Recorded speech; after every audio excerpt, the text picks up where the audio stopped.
ওনারা বলেছেন যে বিচারের জন্য আশ্বাস দিয়েছেন, কিন্তু আমি যখন দেখেছি 2 বছরে মাত্র 7টা বিচার, আমরা তখন স্মারকলিপি নিয়ে গিয়েছিলাম 11 দলীয় ঐক্যজোটের পক্ষ থেকে মাননীয় স্পিকারের কাছে এবং চিফ প্রসিকিউটরের কাছে। ওনারা আমাদেরকে আশ্বাস দিয়েছেন 1 বছরের মধ্যে আমাদের জুলাইয়ের যে বিচারগুলো আছে সেইগুলো আমাদেরকে সামনে আনবেন।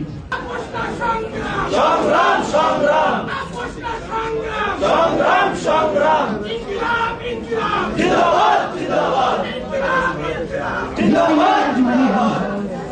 মঞ্চে উপবিষ্ট যারা আছেন সবাই আমার শ্রদ্ধাভাজন এবং আমার দুঃখী শহীদ পরিবার, আহত যোদ্ধা এবং জুলাই যোদ্ধা এবং সামনে যারা আছেন আমার সাংবাদিক বন্ধুরা, সবাইকে আসসালামু আলাইকুম। আমি সর্বপ্রথম আল্লাহ সুবহানাহু ওয়া তাআলাকে কৃতজ্ঞতা জানাচ্ছি আমাকে এখানে আপনাদের সামনে কথা বলার সুযোগ করে দেওয়ার জন্য, এবং আমি আরো বেশি কৃতজ্ঞতা জানাচ্ছি বাংলাদেশ জামাতে ইসলামীকে, যিনি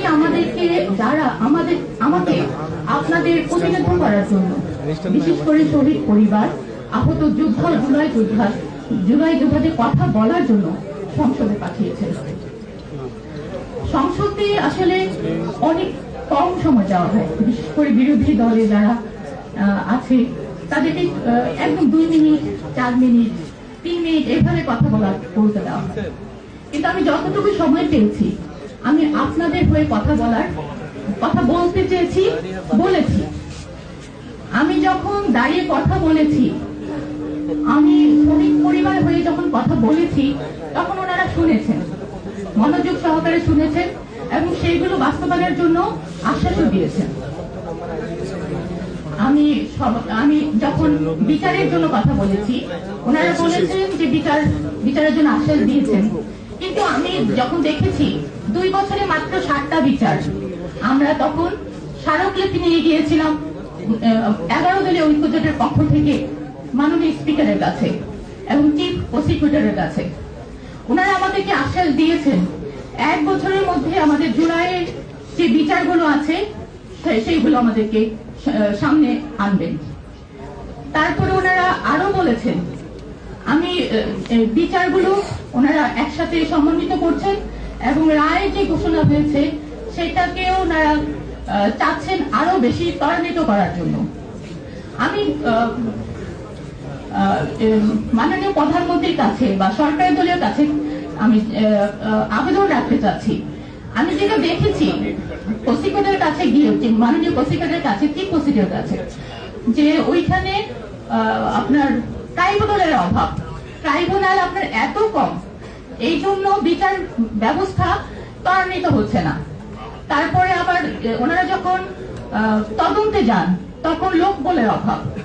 সেজন্য আমি মাননীয় প্রধানমন্ত্রীর কাছে আবেদন জানাবো অতিরিক্ত ট্রাইব্যুনাল গঠন করে আমাদের বিচারগুলোকে ত্বরান্বিত করা হোক। তারপরে আমরা যখন দেখি যে আমাদের জুলাইকে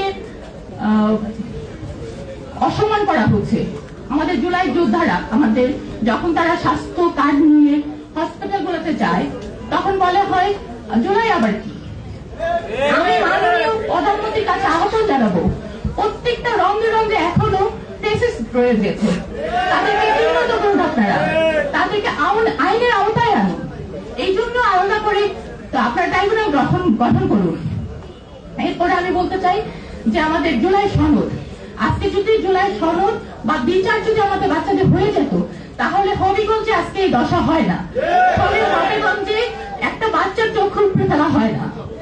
ওদেরকে এখন যে অবস্থায় রাখা হয়েছে সেই অবস্থার জন্য দায়ী আজকে এই বিচারহীনতা। আমি চাচ্ছি সবার জন্য বাংলাদেশ একটা সমৃদ্ধ বাংলাদেশ এবং জবাবদিহি বাংলাদেশ গড়ে উঠুক। আমি এই আয়োজক কমিটিকে আরেকটা অনুরোধ করতে চাই, আমরা যারা কথা বলি, আমার জাবিরের কথা আপনারা জানেন, কিন্তু যারা জানেন না, যাদের কথা আমরা শুনি না, যেই মানুষগুলো এখানে এসছে প্রত্যেকের এক একটা গল্প, প্রত্যেকে এক একটা, সেই গল্পগুলো আমাদেরকে জানাতে চায়। আমি আয়োজক কমিটিকে বলবো এই গল্পগুলো শোনার জন্য নতুন নতুন মানুষকে এখানে দাঁড় করানো হোক, যারা তাদের গল্পগুলো এখনো আমাদেরকে শোনায়। আমি সবাইকে আমার অন্তরে অন্তঃস্থল থেকে ধন্যবাদ জানিয়ে শেষ করছি। আসসালামু আলাইকুম।